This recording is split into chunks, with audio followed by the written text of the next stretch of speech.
તો બજાર માટે જે રીતે ગઈકાલે એક સિરીઝ એક્સપાયરી આપણને જોવા મળી છે ઘટાડા સાથે આમ તો જે નિફ્ટીનું આપણે ક્લોઝિંગ જોયું છે 25,884ના લેવલ્સની જ્યાં આપણને ક્લોઝિંગ જોવા મળ્યું. આજે ગિફ્ટ નિફ્ટીના સંકેતો છે કે 100 અંક આસપાસથી મજબૂતી બતાવે કારણ કે બધું હેન્ડઓવર આપણા માટે પોઝિટિવ છે, યુએસ માર્કેટથી હોય કે એશિયન બજારો તરફથી હોય. પરંતુ કઈ રીતે હવે આપ ઇન્ડેક્સને આગળ જોઈ રહ્યા છો? બેંક નિફ્ટી ફરી આઉટ પરફોર્મન્સ નિફ્ટીની સામે બતાવી રહી છે. કયા લેવલ્સથી હવે સ્ટ્રેટેજી ધ્યાનમાં રાખીએ? Good morning ma'am. સો કાલે યુએસ માર્કેટ્સમાં એક સ્ટ્રોંગ અપસાઇડ સાથે ક્લોઝિંગ આવી હતી. એના લીધે અત્યારે ગિફ્ટ નિફ્ટી પણ અરાઉન્ડ 100 પોઈન્ટ્સની તેજી બતાડી રહી છે. તો ઓવરઓલ નિફ્ટીની વાત કરીએ તો કાલે મંથલી એક્સપાયરી હતી, એના લીધે એન્ડમાં પેનિક જોવા મળ્યું હતું. બટ અત્યારે અગર ફ્રેશ સિરીઝની સ્ટાર્ટ થઈ રહી છે તો ડેફિનેટલી એક પોઝિટિવ વ્યૂ સાથે જ માર્કેટની ઓપનિંગ થશે. અને ઓવરઓલ પણ માર્કેટમાં નિફ્ટીના અગર ઇમ્પોર્ટન્ટ સપોર્ટની વાત કરીએ તો અરાઉન્ડ 25,850નો એક ઇમ્પોર્ટન્ટ સપોર્ટ છે, જે 20 ડેઝ મૂવિંગ એવરેજ પણ છે. તો જ્યાં સુધી માર્કેટ એના ઉપર છે ત્યાં સુધી પોઝિટિવ વ્યૂ સાથે જ નિફ્ટીમાં ટ્રેડ કરવું જોઈએ વિથ ધ ટાર્ગેટ ઓફ 26,200. 26,200ના લેવલ્સને ધ્યાનમાં રાખી શકો છો. વ્યૂ એક પોઝિટિવ આપણે બનતું જોઈ રહ્યા છે. નિર્મળ બંક સિક્યોરિટીઝના અમિત ભુપ્તાની પણ હવે આપણી સાથે ચર્ચામાં જોડાઈ ગયા છે. અમિત, ગુડ મોર્નિંગ, સ્વાગત છે આપનું. અને વ્યૂ લઈએ અમિત, સૌથી પહેલાં માર્કેટ માટે જે રીતનું એક સિરીઝ એક્સપાયરી આપણે જોઈ, આજનું તો ઓવરઓલ એક ઘણું પોઝિટિવ સેટઅપ છે, એટલે મજબૂત શરૂઆત ડિસેમ્બર સિરીઝ આપણને બતાવી શકે છે. પરંતુ આપ કઈ રીતે જોઈ રહ્યા છો? અને ઇનફેક્ટ અમુક સેશન્સમાં અમિત આપણે જોઈએ, છેલ્લા અમુક સેશન્સથી જોઈએ તો છેલ્લી એકાદ કલાકમાં ઘટાડો માર્કેટ બતાવે છે. ગઈકાલે પણ જે છે નિફ્ટી આપણે 2 વાગ્યાની આસપાસ ડેઝ હાઈ પર, ક્લોઝિંગ ડેઝ લો પર, રાધર એક્સપાયરી આપણે ડેઝ લો પર જોવા મળી.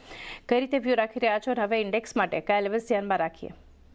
ગુડ મોર્નિંગ ચાંદની. ઓવરઓલ જે હિસાબથી આપણે જોઈએ તો છેલ્લા 3 દિવસની અંદર ઘટાડો તો આપણને જોવા મળે છે. બટ આપણે જોશું તો એવરી એક્સપાયરી આપણે જોઈ રહ્યા છે હમણાં છેલ્લા 3-4 ટાઈમથી કે એક લોઅર લેવલ પર જ માર્કેટ આવતા આપણને જોવા મળી રહી છે. નિફ્ટી આપણે જોઈ રહ્યા છીએ કે એનાથી 26,000ના આસપાસ ટ્રેડ કરતા આપણને જોવા મળે.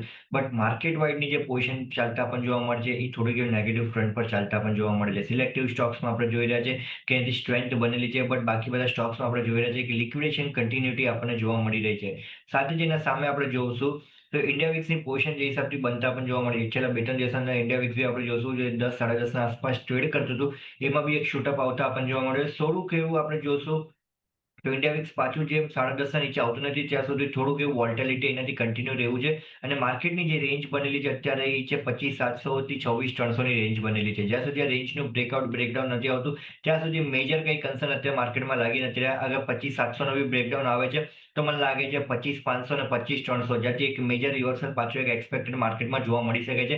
સો કરંટ સિનારીઓથી મને લાગે છે નિફ્ટી આજના દિવસમાં આપણે જોઈ રહ્યા છે 100 પોઈન્ટ ગેપ ઓપન થતા જોવા મળી રહ્યું છે. જે હિસાબથી ડિસેમ્બર સિરીઝ માટે આપણે જોશું તો જે એનાથી પોઝિશન બનતા પણ જોવા મળે છે. ફ્યુચરની 26,150ના આસપાસ ઓપન થવાની જગ્યા બનાવી રહી છે.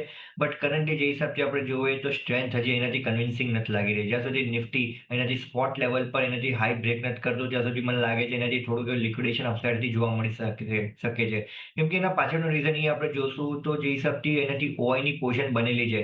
ઓઆઈની પોઝિશન છેલ્લા 3-4 મહિનાથી આપણે જોશું નિફ્ટી ફ્યુચર્સની તો અબાઉટ 2ના આસપાસ જ ચાલતા પણ જોવા મળે છે. અબાઉટ 2 કરોડ પર જ ચાલતા પણ જોવા મળે છે. તો જ્યાં સુધી ઓઆઈની પોઝિશન અને થોડીક એવી લિક્વિડેટ નથી થતી ત્યાં સુધી નિફ્ટીમાં નવો હાઈ બનાવવો થોડુંક એવું ડિફિકલ્ટ બનતા પણ જોવા મળી રહ્યું છે. એકવાર નિફ્ટીમાં ઓઆઈની પોઝિશન થોડીક લિક્વિડેટ થાય છે 1.50 1.40 કરોડ જેની એવરેજ પોઝિશન છે એ લેવલના આસપાસ આવે છે તો ત્યાંથી એક સ્ટેબિલિટી આપણને માર્કેટમાં જોવા મળશે અને પાછી એક સ્ટ્રેન્થ બિલ્ડઅપ થતા પણ જોવા મળી શકે છે. સો કરન્ટલી આજના દિવસ માટે માર્કેટ ઓપન થયા બાદ મને લાગે છે નિફ્ટીમાં એનાથી વ્યૂ થોડુંક એવું રેન્જ બાઉન્ડ રહી શકે છે. નિફ્ટી સ્પોટમાં જે બ્રેકઆઉટ લેવલ અપસાઇડમાં આજના દિવસમાં જોવા મળે છે 25,990નો છે. 25,990ના ઉપર નીકળે છે ત્યારબાદ હું કહીશ કે લોંગની પોઝિશન ક્રિએટ કરવાની સલાહ રહેશે. ઇન્ટરડે સપોર્ટ યા નેક્સ્ટ 1 થી 2 દિવસ માટે જે ગેપનો સપોર્ટ નિફ્ટીનો બનેલો છે 25,750નો છે. View overall index